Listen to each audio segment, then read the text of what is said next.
탱크 주차장을 여러분께 소개를 해드리겠습니다. 이거예요, 이거. 이제 북한군이 이제 밀려왔다. 빵빵빵빵빵. 탕탕탕탕탕. 대한민국에서 처음일 거야. 정말 자랑스럽습니다, 제가.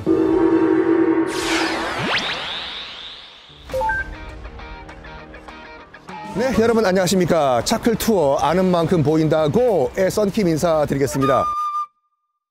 지금 비가 오는 서울 거리에 나와 있는데 고생 이런 생고생도 없네요, 진짜. 여기 왜 왔냐? 여러분 그거 아세요? 서울 시내에 탱크를 주차하기 위해서 만든 주차장이 있다. 탱크 주차장을 여러분께 소개를 해드리기 위해서 여기 홍제역에 나왔거든요. 일단 한번 가보실까요? 따라오시죠. 통영 거제편 여러분 재밌게 보셨습니까? 저희가 가가지고 몸을 날리면서 녹화를 하다 보니까 JTBC 측에서 이제 감동을 하셔가지고 이걸 정규 편성을 해주셨어요. 앞으로 이제 여러분께 뭘 소개를 해드리냐면 아유 만두 맛있겠다 이거. 비하인드 스토리가 있는 곳들이 있어요. 주변에서 항상 봐왔던 곳인데 내가 매일매일 다녔던 이곳에 이런 스토리가 있다고? 그거를 알려드리기 위해 가지고 제가 비가 오나 눈이 오나 바람이 부나 돌아다닐 건데, 인왕산에 아마 등산 오시는 분들은 여기 홍제역에서 내리셔가지고 많이 이제 등산 가세요. 한 번은 보셨어, 우리가 가는 목적지가.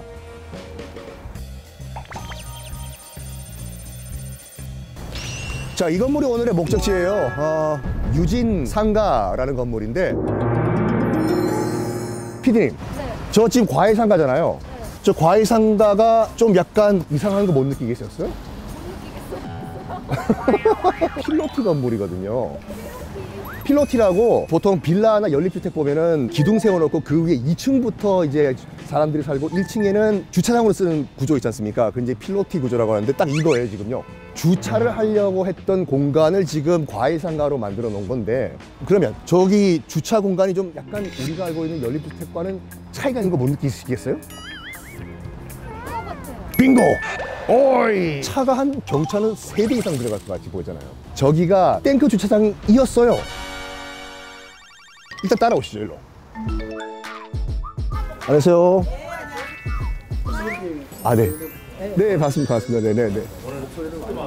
라디오를 13개를 하고 있습니다. 그래서 감사합니다. 네네. 지금 여기 보시면은 지금 필로티가 바로 보이죠? 이거예요, 이거. 여기와 여기, 그 다음에 여기와 여기 사이에 여기에 탱크가 한 대씩 들어가는 거지, 이렇게. 자, 그러면 왜 여기다 탱크를 주차를 했냐?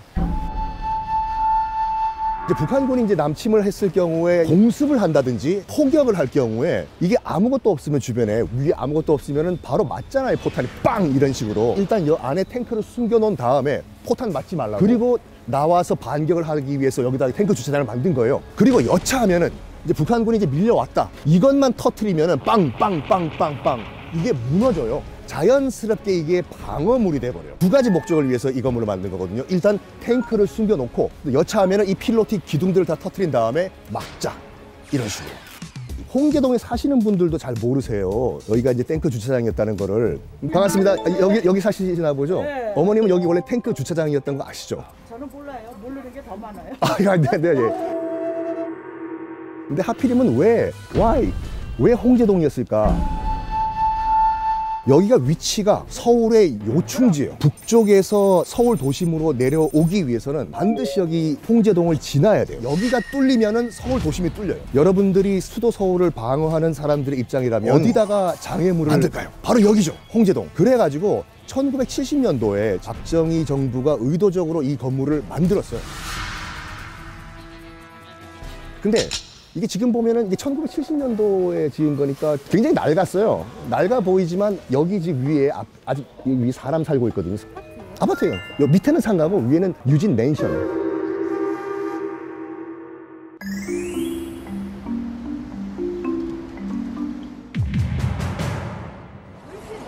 이게 공중에서 한번 보셔야 되는데, 왜냐면 여기가 산이고 저기도 또 산이 있거든요. 요 구간을 딱 막아야지 서울로 진입을 못해요. 그래서 최대한 옆으로 늘린 거예요. 이게 무너지면 웬만한 탱크들 못 지나가요.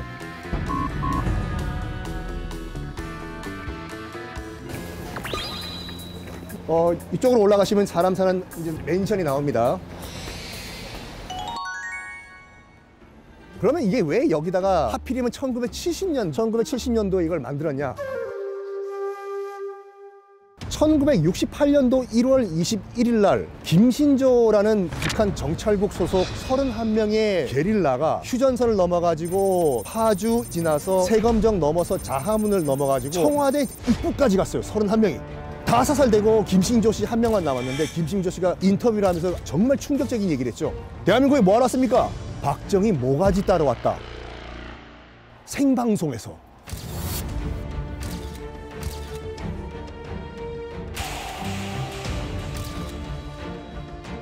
(1969년도) 다음 해죠. 닉슨 대통령이 닉슨 독트린이라는 걸 발표를 합니다. 뭐냐면 더 이상 동아시아에서 미국이 군사적 개입을 안 하겠다. 전쟁남은 너희들이 알아서 각자 도생하세요. 선언을 해버렸네. 여러분들이 박정희 대통령이라면 멘붕 오죠. 뭐야, 우리 30만 명 이상 보내가지고 도와줬는데 한반도에 전쟁 나도 안 도와주겠다? 야, 이거 그때 이제 나온 말이 자주국방이란 말이에요. 그래서 여러 가지 조치를 취합니다. 배꼽 미사일이라고 해가지고 나이키 허큘리스 탄도 미사일도 그때 만들고, 그런 와중에 만들어진 게 이거예요. 이 건물. 북한군이 탱크를 몰고 오면은 분명히 일로 내려올 건데, 홍제동으로. 미군 없으면 어떻게 하냐? 그럼 우리가 장애물 만들자 해서 만들어진 게 이 건물. 제가 이 유진상과 관련된 동영상을 몇 개 봤어요. 많은 분들이 만드셨더라고. 보니까 딱 그 얘기만 하세요. 요거가 탱크 주차장이었다. 끝! 여긴 차이나는 클래스잖아요. 뭔가 차이나게 만들기 위해 가지고 저는 베트남전과 이 유진상가를 연결시켰어. 대한민국에서 처음일 거야. 정말 자랑스럽습니다. 개인 집이기 때문에 들어가서 직접 볼 수는 없고. 야, 이거 보십시오, 여러분들. 요즘 복도식 아파트도 이 정도 넓은 복도는 없을 거야, 아마. 제가 할 수는 없지만 못이 안 들어간다니까. 튼튼하게 만들어가지고요. 왜 튼튼하게 만드냐? 이게 무너지죠? 부실 시공을 했다고 하면은 탱크가 그냥 지나가요. 그냥 넘어가서. 근데 이게 튼튼하죠? 지나가려면 이걸 치워야 되는데 며칠에 걸쳐서 치워야 돼요. 그만큼 북한군의 진군 속도가 늦어지는 거예요. 그래서 튼튼하게 만든 거예요. 봅시다. 지금 바로 이렇게 보시면은 이게 이제 정원 테라스인데, 여기 사시는 분들 입장에서 봤을 때는 마당처럼 느끼게 만든 거예요. 아파트인데 아파트 안은 아파트 같은 너. 왜냐면 아파트란 개념 자체가 그 당시는 많이 인식이 없어가지고 주택에 살아야지 왜 아파트에 사냐고 안 와요, 사람들이. 홍보 전략으로 그렇게 만든 거예요. 여기는 그냥 아파트가 아닙니다. 고급 아파트입니다. 주택과 같은 아파트입니다.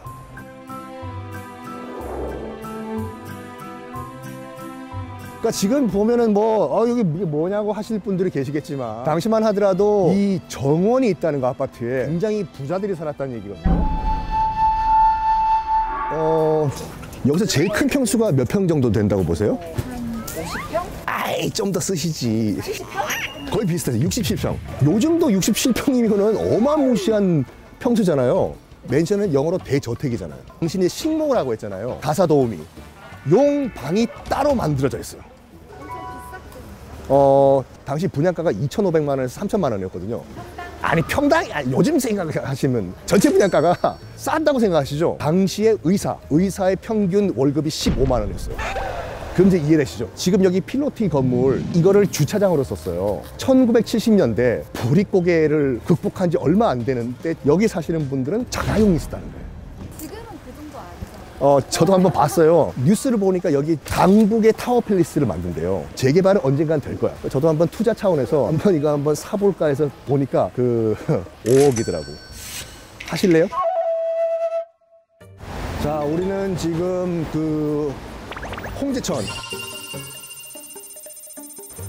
홍제천이 흘러가지고 지금 유진 맨션 밑으로 들어가요. 콘크리트 기둥들 있지 않습니까? 기둥을 세우고 그 위에 복개를 한 다음에 건물을 5층짜리 올린 거예요. 이유는 무엇인가? 유사시에 저 밑에 있는 기둥 몇 개만 땅땅땅땅땅 다이너마이트로 날려버리면 위에 있는 5층 건물이 팍 주저앉아요. 자연스럽게 빠른 시간에 장애물이 만들어지는 거죠. 그래서 저런 구조로 되어 있습니다. 홍제유연, 예술이 흐르는 물길. 처음에는 여기 굉장히 음습한 그런 지역이었어요. 내려오면은 여기 내가 왜 내려왔나 싶을 정도로. 근데 이거를 문화예술 공간으로 탈바꿈 시킨 거죠. 자, 이게 이제 뭐냐면은 여러분들 데이트하고 오셨을 때 쓰실 수가 있어요. 빈 공간 많거든요, 여러분들. 그래서 나중에 사랑에 누구누구야 남겨놓으면 나중에 결혼할 때 이건 지우셔야 되거든요.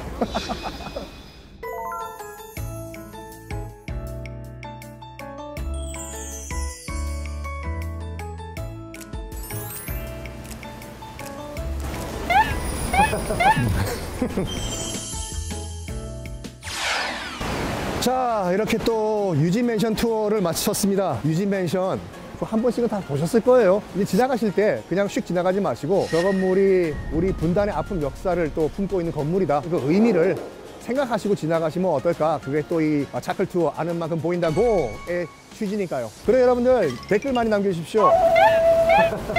여기 한번 가보고 싶다라고 댓글 남겨주시면 제가 가보겠습니다. 마지막으로 여행 왔으니까 또 인증샷을 한번 남겨봐야지.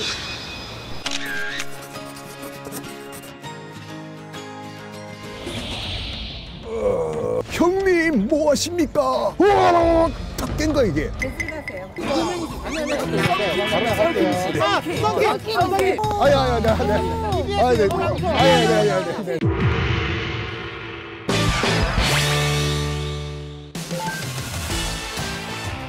네, 여러분 안녕하십니까. 아는 만큼 보인다고. 오늘 저 썬킹 가이드와 여러분이 여행할 곳이 바로 길 건너편에 있는 동묘예요.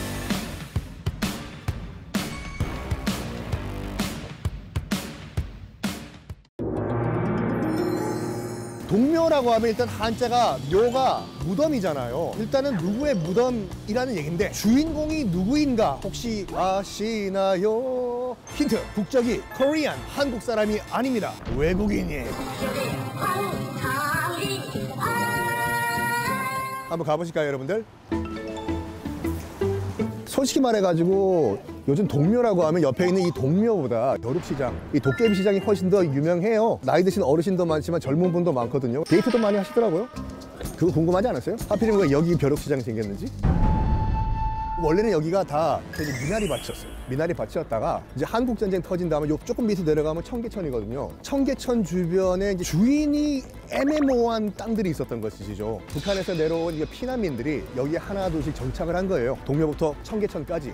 6.25 전쟁통이다 보니까 박살나고 버려지고 한 물건들 많았을 거 아닙니까? 그걸 주워가지고 이제 여기서 하나 둘씩 팔기 시작한 거예요. 모여가지고. 그래서 자연스럽게 여기 이제 골동품 시장이랑 부재시장이 만들어졌습니다. 여기서 혹시 옷 사시는 분들은 두 가지를 기억하시면 돼요. 옷걸이에 걸려 있는 거는 눈물에 사장님이 미쳤어 해서 떼온 거라고 보시면 되고, 바닥에 쫙 깔아놓고 이제 옷을 파는 곳이 있거든요. 그거는 톤 단위로 그냥 옷 수거하면서 갖고 와서 파는 거라고 보시면 됩니다. 근데 여기도 시장이다 보니까 이제 식당들이 많아요. 솔직히 이제 먹고 살자고 하는 건데 이왕 음식 얘기 나온 김에 PD님 가서 닭 한 마리 하나 먹고 하면 안 돼요? 가시죠 먹으러.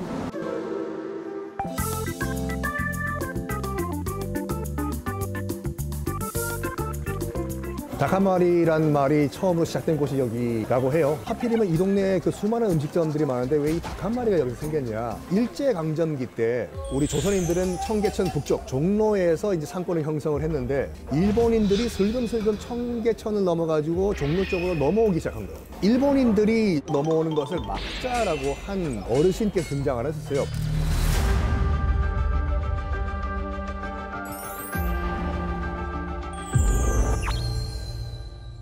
이제 원단 같은 걸 팔다 보니까 자연스럽게 거기서 옷 공장도 생기고, 그러다 보니까 자연스럽게 이 동대문과 동묘 이 부근이 의류의 메카가 돼버린 거네. 근데 마침 또 이 옆에 서울 시외버스 터미널이 여기 있었어요. 이게 딱 맞아떨어진 거예요. 그래서 이제 쭉 지방에서 올라오신 분들이 그 원단과 옷을 떼가지고, 마침 앞이 또 고속버스 터미널이니까 거기서 이제 싣고 바리바리 싣고 지방으로 떠나기 전에 이제 금강산도 식후경이라고 이제 먹고 떠나야 될 거 아니에요. 그러니까 원래는 여기가 칼국수 집들이 있었대요. 근데 칼국수만 먹기 뭔가 허전하잖아. 이모님 닭고기 좀 더 넣어주세요. 저희 말고요. 근데 어떤 부위 넣어드릴까요? 바쁘니까 닭 한 마리 다 넣어주시라고 해서 시작한 것이 이제 이 닭 한 마리의 유래다. 네. 하도 저희가 지금 식사를 안 하니까 겨자를 이렇게 뿌려 쓰시고. 예. 감사합니다. 네. 술 안 먹고 닭만 먹는 건 처음이에요, 여기. 자, 동묘 정문에 왔습니다. 동묘공원이라고 써 있죠. 누가 주인공인지 제가 한번 설명드릴게요. 갑시다. 동묘, 누구의 묘일까? 자, 일단은 입장료가 없습니다. 여기서 중요한 거 적어 보십시오. 이 하마비라고 해요, 이게요. 이 하마가 아니라 정문 앞에 이제 하마비가 있으면 말 그대로 말 타고 와서 말 여기 내리고 걸어 들어가야 돼요. 그러면 이 안에 있는 사람이 무슨 왕이야. 저기가 이제 중앙 건물이죠. 자, 이제 저 안에 이제 주인공이 있는데 누굴까? 번쩍번쩍 빛나시는 분이지요. 자, 저기 계신 분이 삼국지에 관우예요, 관우. 청룡 언월도를 휘 흔드는 관우입니다. 묘라고 하셨는데 여기가 그 무덤인 거예요? 아니요, 그 많은 분들이 이제 약간 오해를 하시는 건데 그 묘란 한자가 진짜 무덤의 뜻도 있고 그 우리가 신주단지라고 하잖아요. 신주 또는 위패를 모시는 사당도 묘라고 해요. 관우의 시신이 여기 있는 건 아니죠. 근데 관우도 왕이라고 하나요? 중국 같은 경우에는 황제로 초항을 합니다. 거의 신급으로 초항해요. 야, 나 좀 추앙해. 근데 왜 우리나라에 있어요? 생뚱맞게 왜 서울 한복판에 여기 총나라 때 장수인 관우를 신으로 모시고 있냐. 1592년에 임진왜란이 터집니다. 20일 만에 수도 한양 점령당해요. 당연히 SOS를 쳤어요, 선조가.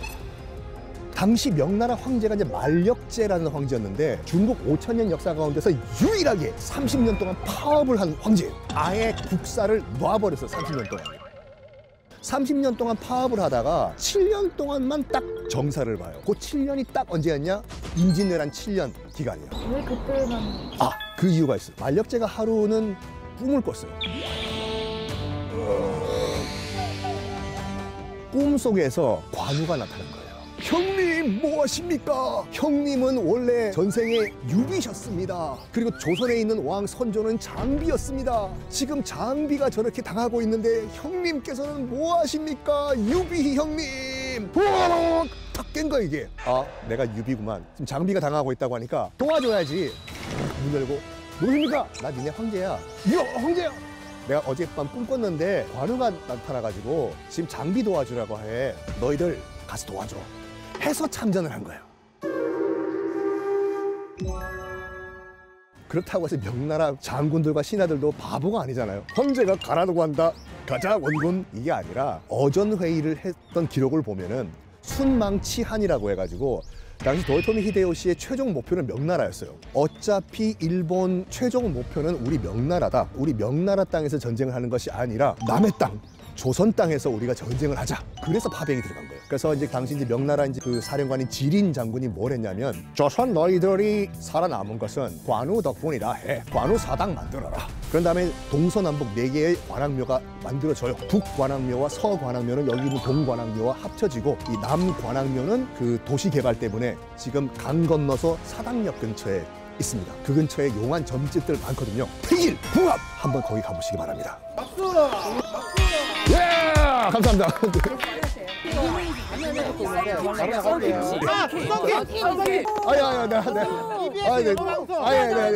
괜찮죠? 이걸 업을 해야 돼, 내가. 이거. 잘했어, 이거. 셋. 일단은 건물 자체는 딱 봤을 때 우리 조선 건축 양식이죠. 뭐 관우를 모신 사당이라고 하면 뭔가 중국스러운 게 있어야 될 것인데 조선시대 때 건물과 별 차이가 없잖아요. 따라오시죠. 짜잔! 벽돌. 벽돌이 뭐 어떡하라고. 박지원 선생이 쓴 이 열하일기라는 책이 있어요. 중국을 가니까 모든 건물들이 이게 규격화되어 있는 벽돌로 건물을 만들었다. 그래서 이걸 딱 봤을 때 아, 이건 중국풍 건물이구나 라는 걸 우리가 볼 수가 있죠. 근데 꼭 중국 스타일로 지은 이유가 있어. 그때 중국 명나라에서 와가지고 많이 그 코치를 했다고 해요. 어차피 자기네 나라 신을 모시는 사당이기 때문에 이런 식으로 지어라 라고 해서 남은 흔적이 이거가 되는 거죠. 지금 남아있는 중국풍은 이 벽 하나밖에 없어요. 곱추 아니에요? 곱추라고 하잖아요. 네, 다리가 한쪽이 짧아요, 이렇게. 누가 곱추라는 거예요? 네? 아, 만력제가 허리가 약간 굽었고 다리가 한쪽이 짧아가지고 이 걷기가 힘들어서 항상 누워 있었다고. 네. 아, 감사합니다. 네. 나 가이드 해야 되겠다, 아무리 봐도. 네. 저거는 뭐예요? 이건 설명이 없네요. 네. 그렇게 중요한 부분 아니에요. 그러니까 네. 자, 이래가지고 동묘 투어도 이제 마무리를 좀 할까 합니다. 아, 동묘. 그냥 옷만 사고 가지 마시고 이거 약간 자랑 좀 해보세요, 친구들한테. 야, 여기가 동묘가 주인이 누군지 아냐고. 여기가 무덤일까 사당일까? 하하! 여러분들 우정 더욱더 돈독해질 거예요. 걔가 몰랐던 비하인드 스토리가 숨어있는 그런 장소들 아는 만큼 보인다고 와 함께 쫙쫙 한번 가봅시다. 자, 오늘 여기서 마무리 투어 끝!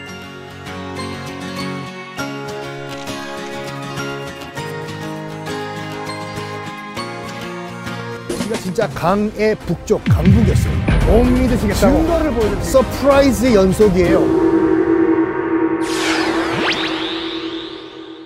안녕하십니까. 차클 투어 아는 만큼 보인다 고의 썬킴 인사드리겠습니다. 피디님 어서 오세요. 안녕하세요. 오늘 저희 목적지가 어디였죠? 저희 강북이요. 여기가 어딘 것 같으세요?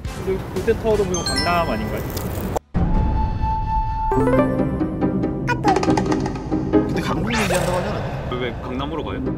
잘못 말씀하셨나? 발이 넘어왔는데? 잠깐 지금 잘못 가시고 있는 거 아니에요? 너 내려.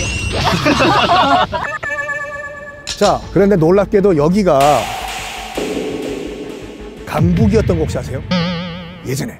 그러니까 강북 비스무리한 동네가 아니라 여기가 진짜 강의 북쪽 강북이었어요.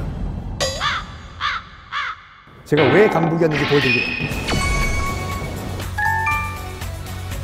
자, 지금 잠실대교를 건너왔는데 저 뒤가 광진구 자양동이에요. 자양동이 있고 한강이 있고 이 앞에 잠실이 있는데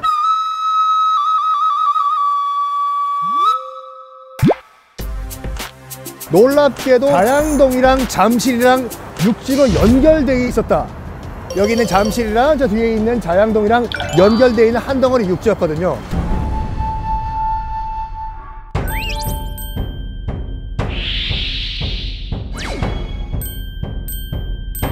그러면 한강은 어디 있었냐? 한강이 여기 없었어요. 여기가 아니라 삥 잠실 남쪽을 돌았답니다.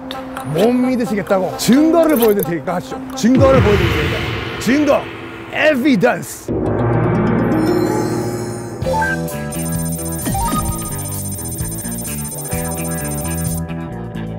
여기가 지금 롯데 타워가 있고 그리고 바로 앞에는 석촌호수 가운데서 서호, 서쪽에 있는 서호가 있어요.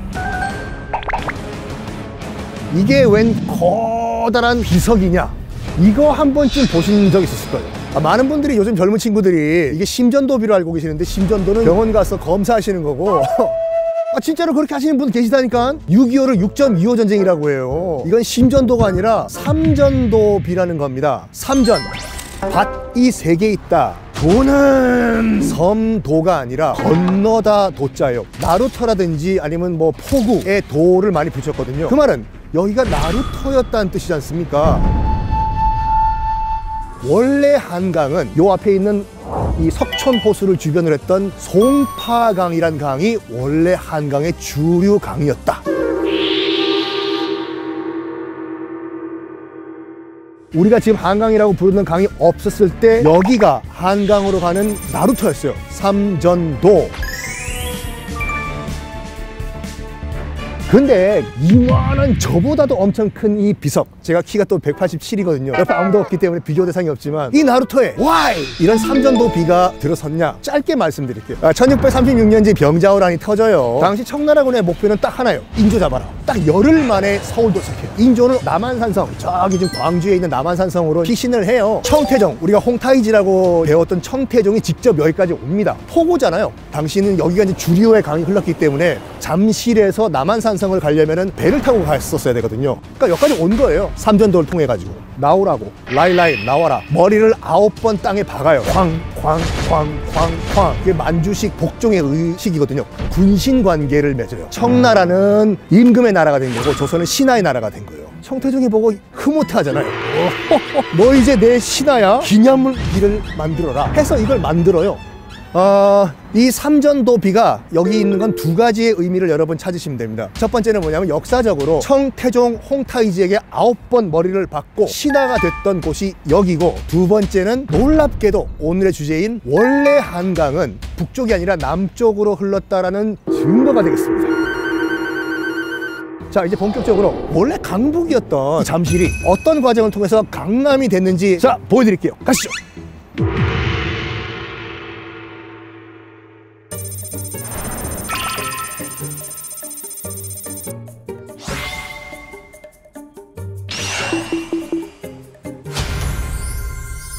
웬 비석이죠? 을축대홍수기념. 홍수가 났다는 뜻인데 을축년이 언제냐면 1925년도예요. 일제치하였었죠. 얼마나 큰 홍수는 기념비까지 세워놨냐? 하루 강우량이 600mm였어요. 600mm? 보통 이렇게 보시면 돼요. 우리가 보통 일반적으로 장마 때 비가 우와 많이 온다 라고 할 때 한 달 강우량이 600mm 정도 되거든요. 이게 하루에 내린 거예요, 이게. 그것도 몇 주 동안.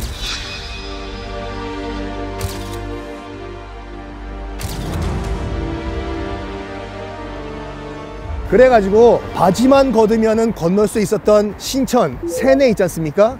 이게 폭이 엄청 넓어지면서 진짜 대규모의 강이 돼버립니다. 그래서 잠실이요, 여의도보다 훨씬 큰 섬이 됩니다. 서프라이즈의 연속이에요.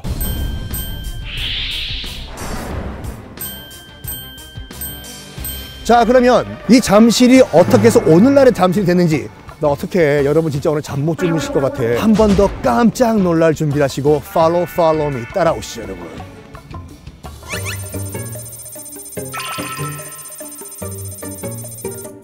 여기가 지금 석촌호수 가운데서 동쪽에 있는 동호거든요. 일부러 해진 다음에 왔어요. 여기가 해진 다음에 이뻐요. 기다렸거든요.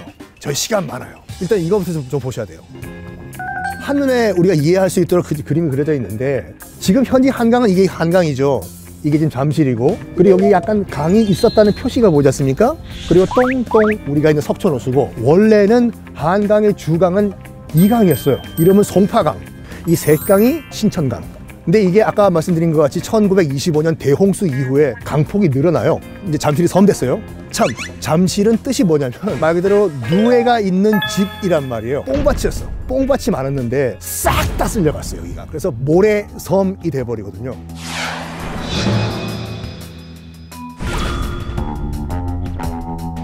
사람이 거의 살 수 없는 지역이 돼버립니다. 그런데 이게 개발이 돼요. 농촌에서 다 서울로 근데 너무 사람들이 몰려오니까 이제 이 사람들은 수용할 땅이 없는 거예요. 그래서 일단 강북은 다 사람들이 이제 벌써 자리를 잡은 상태고, 서울을 좀 남쪽으로 우리가 확장을 시켜야 되겠다. 뭐 어디 없냐 하다가 딱 눈에 들어온 게 여기예요. 잠실. 아무것도 없는 거예요. 여기 개발하라고. 어떻게 개발을 하냐면 이거를 육지에 붙여라. 더 이상 섬이 아니게.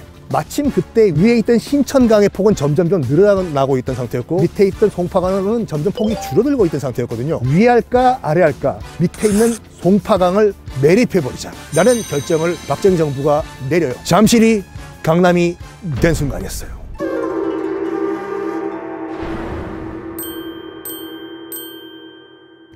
이건 에피소드인데, 매립을 하려면은 모래가 필요하잖아요. 여기저기서 다 이제 모래 준설을 해와요. 선유도 공원 아시죠? 원래 선유봉이었어요. 봉.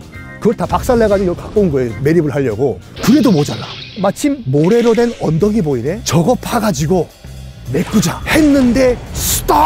역사학자들이 이제 말리기 시작한 거죠. 아무리 봐도 저거 백제 토성인 것 같다고. 건드리면 안 된다. 그게 지금 몽촌 토성이거든요. 그때 그거 파가지고 막았으면 백제인들 하늘에서 울고 계실걸요? 그럼 내올 흘기 없잖아, 지금요. 그래서 어떻게 하냐면 서울 시내 서울 시민들이 쓰다 버린 연탄재 다 가져와. 연탄재로 매립을 해버려요. 매립을 하다 참 한강이 생명력이 끈질긴 게 뭐냐면, 나는 끝까지 난 한강의 흔적으로 남을게! 라고 소리치면서 남겨진 곳이 바로 석촌호수입니다.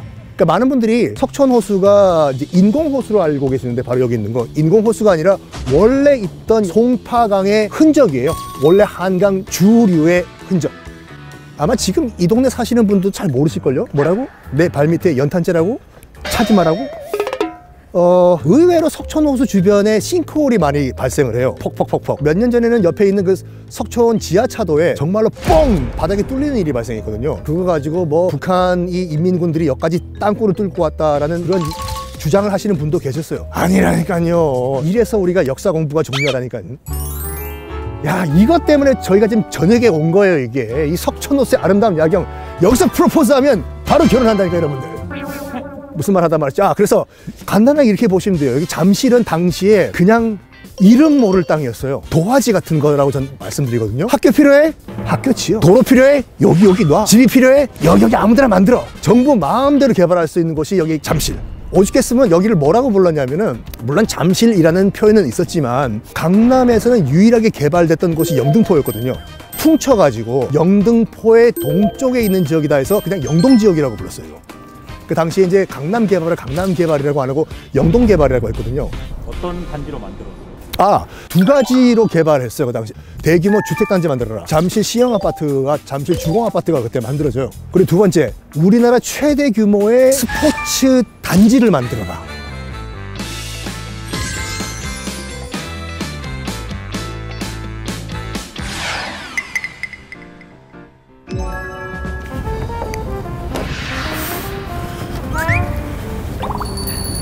이렇게 하시란 말이죠. 자기야, 석촌호수의 역사 내가 말해줄까? 바로 결혼한다니까 여러분들. 네 발밑에 뭐가 있는 줄 알아?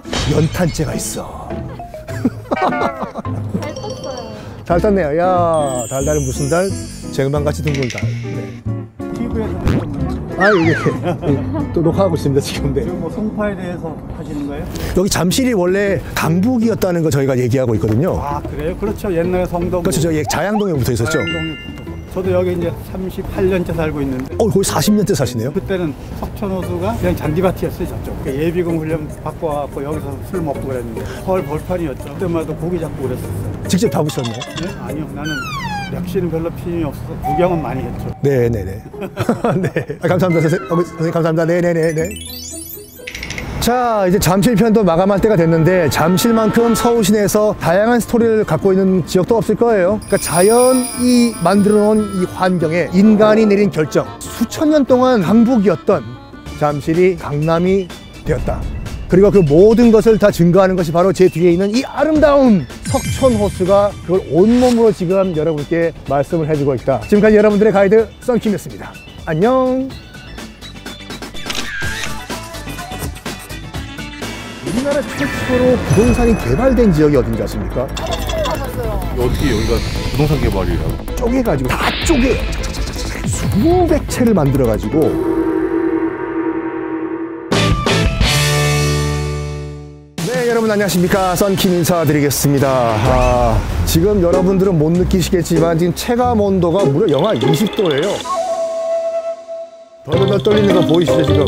입김도 보이시고. 춥지만 오늘 이렇게 체감온도 영하 20도에도 불구하고 여기 나온 이유가 우리나라 최초의 부동산 개발이 이루어졌던 곳이 바로 이 근처에 있거든요. 여러분께 소개를 해드리기 위해서 추워 쭉쭉쭉쭉 올라가면은 오늘의 목적지가 나옵니다. 자, 도착을 했습니다. 짜잔!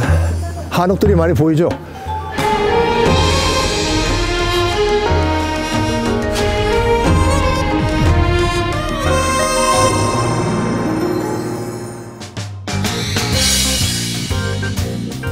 여기는 한옥 아니에요? 왜 어떻게 여기가 부동산 개발이라고 하는 거예요?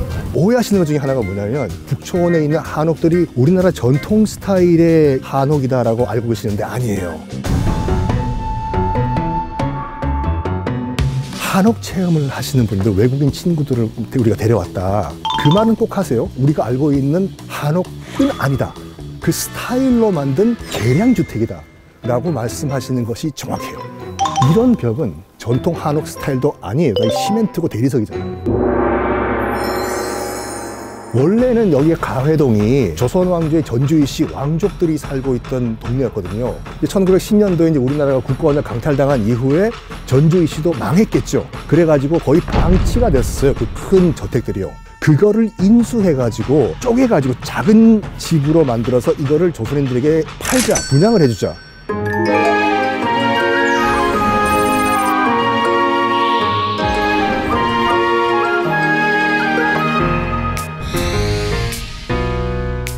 여기가 북촌 최고의 전망대. 우리가 알고 있는 북촌이 싹 다 보여요.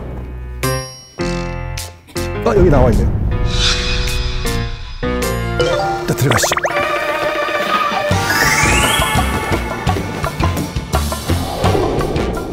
쫙 보십시오.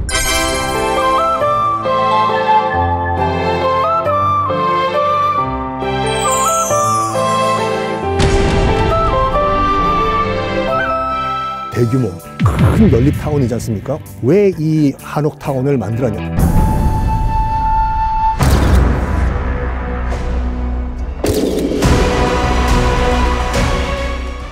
엄청 일본인들이 많이 몰려왔어요. 야, 그럼 우리 조선에 가가지고 한번 제2의 기회를 한번 만들어보자. 근데 일본인들은 뭘 했냐면은 앵커 시설이라고 있어요. 앵커 시설이 뭐냐면은 예를 들어서 무슨 뭐 구청이 들어왔다. 구청 옆에 고깃집, 호프집, 무슨 당구장 들어올 것 않습니까? 일제시대 때는 여러분들 대학이 전 한반도에 딱 하나밖에 없었어요. 경성제국대학. 딱 창덕궁 옆에 만들어버립니다. 그러면 자연스럽게 일본인들이 거주를 하게 되겠죠. 가까우니까 출퇴근하기. 그러다 보니까 좁은 이 경성에 조선인도 집을 구해야 되고 일본인도 집을 구해야 되고 경쟁이 시작된 거죠. 일본인들은 벌써 저 남쪽, 청계천 남쪽이 이제 포화 상태였거든요. 집이 모자란 거지. 우린 여기를 지켜내야 돼. 왜? 바로 조선의 정궁인 경복궁이 있고 저 앞에 창덕궁이 있잖아요. 여기까지 일본인들이 들어오면 있을 수가 없다. 그거를 막기 위해서 의도적으로 대규모 타운을 만들어요.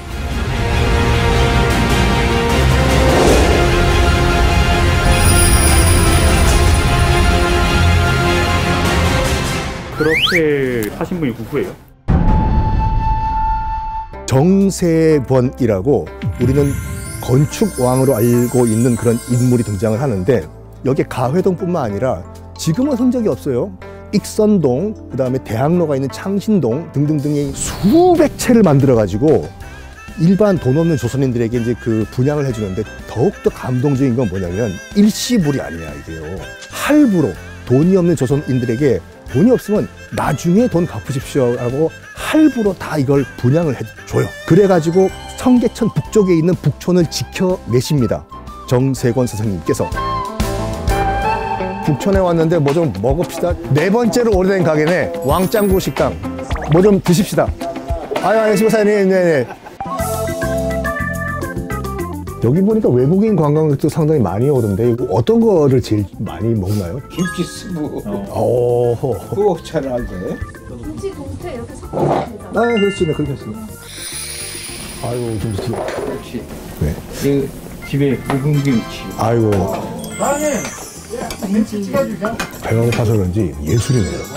사장님 여기서 영업하신 지 몇 년 되셨나요? 40년. 40년. 처음에 여기 86년도는 어땠었나요, 북촌이요? 그 당시에 올 때는 뭐 연탄불 깨고 막 연탄불 서로 연탄 갖다 주고 왔다 갔다 하고. 그럼 사장님께서도 한옥 사시는 거예요? 나도 한옥이야. 우리 집이 바로 여기 뒷집이야. 혹시 정세권이라는 선생님 들어보셨어요? 정세권. 여기네, 정세권. 정세균, 네.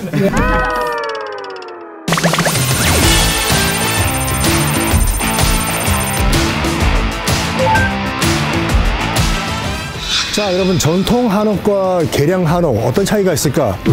저희가 한 분을 섭외를 했어요. 전문가 한 분을요. 가서 들어가서 한번 얘기 한번 들어볼까요? 가시죠. 다다다다다다 TV는 사랑하실 것 같은데.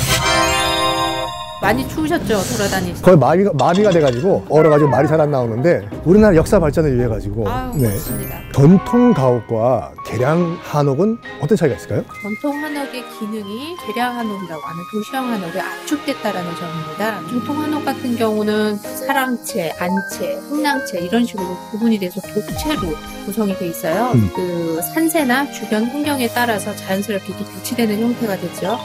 집주인이 목수를 불러서 자기가 원하는 대로 집을 지었어요. 그러다 보니까 각자의 집이 고유한 형태나 구조를 가졌는데 정세권의 도시형 한옥이 있었던 경성은 좀 사정이 다릅니다. 넓은 대지를 갖고 있는 사람들은 사실 많지가 않았어요. 공간의 활용도를 극대화하는 방식들이 적용이 됐어요. 예를 들자면 담이 있어서 담 사이로 서로 다른 한옥들을 배치를 했다면 도시형 한옥에서는 벽을 사이에 눈을 딱 붙여서 공간의 손실을 막았다라든가 이런 방식들이 있습니다. 여기는 전통 한옥인가요? 여기는 뭐 개동만인집이라고 이야기를 하잖아요. 그래서 양반들이 살았던 과거의 전통 한옥의 가치를 좀 가지고 있었던 거예요.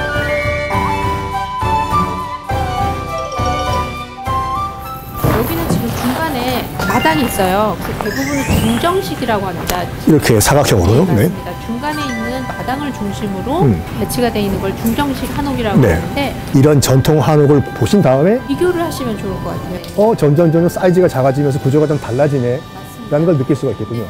좋은 말씀 나눠주셔서 감사합니다. 네, 감사합니다.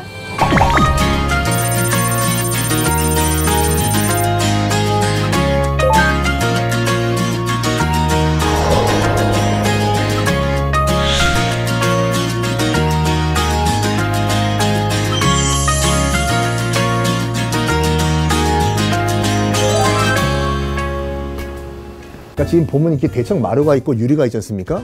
원래 대청 마루가 이 마당 역할을 해야 되는데 마당이 안쪽으로 들어갔다고 보시면 돼요. 그래서 원래 이 마당은 없어도 되는데 왔다 갔다 하는 통로 그 정도로 미니멈 역할을 하게 놔둔 거죠. 기둥 같은 것도 다 균일화 돼 있는 거예요. 유리라든지 기둥 같은 거를 따로 디자인하면 단가가 비싸잖아요. 이른바 이제 규모의 경제, 똑같은 사이즈를 여러 개 주문하면 단가가 싸지기 때문에 굉장히 규격화를 신경을 많이 쓰셨어요.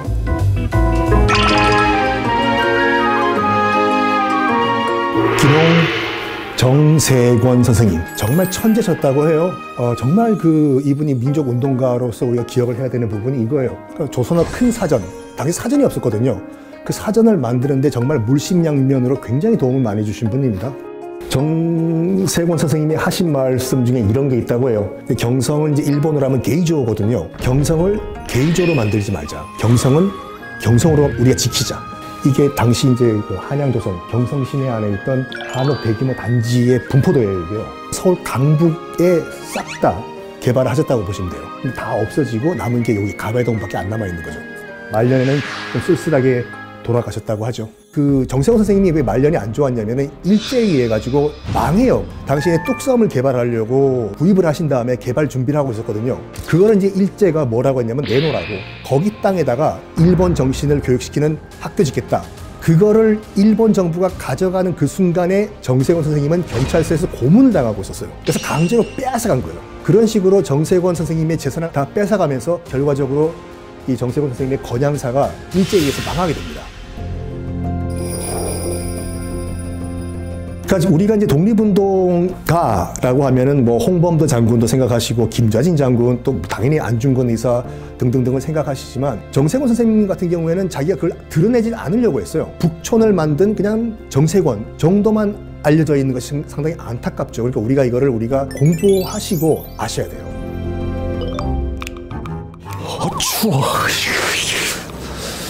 얼어 죽을 것 같아가지고 일단 실내로 들어왔습니다. 자, 오늘 북촌 이야기 여러분과 함께 나눠봤는데 이 북촌이 왜 만들어졌고 정세권 선생님이 왜 북촌을 개발을 했고 이런 걸 다 여러분 알고 다시 북촌을 방문하시면은 사진 찍으실 때 한복 입고 돌아다니실 때 북촌이 달라 보이는 걸 보실 겁니다. 여러분들 오늘 투어는 여기서 끝. 여러분도 커피 한 잔 어떠세요?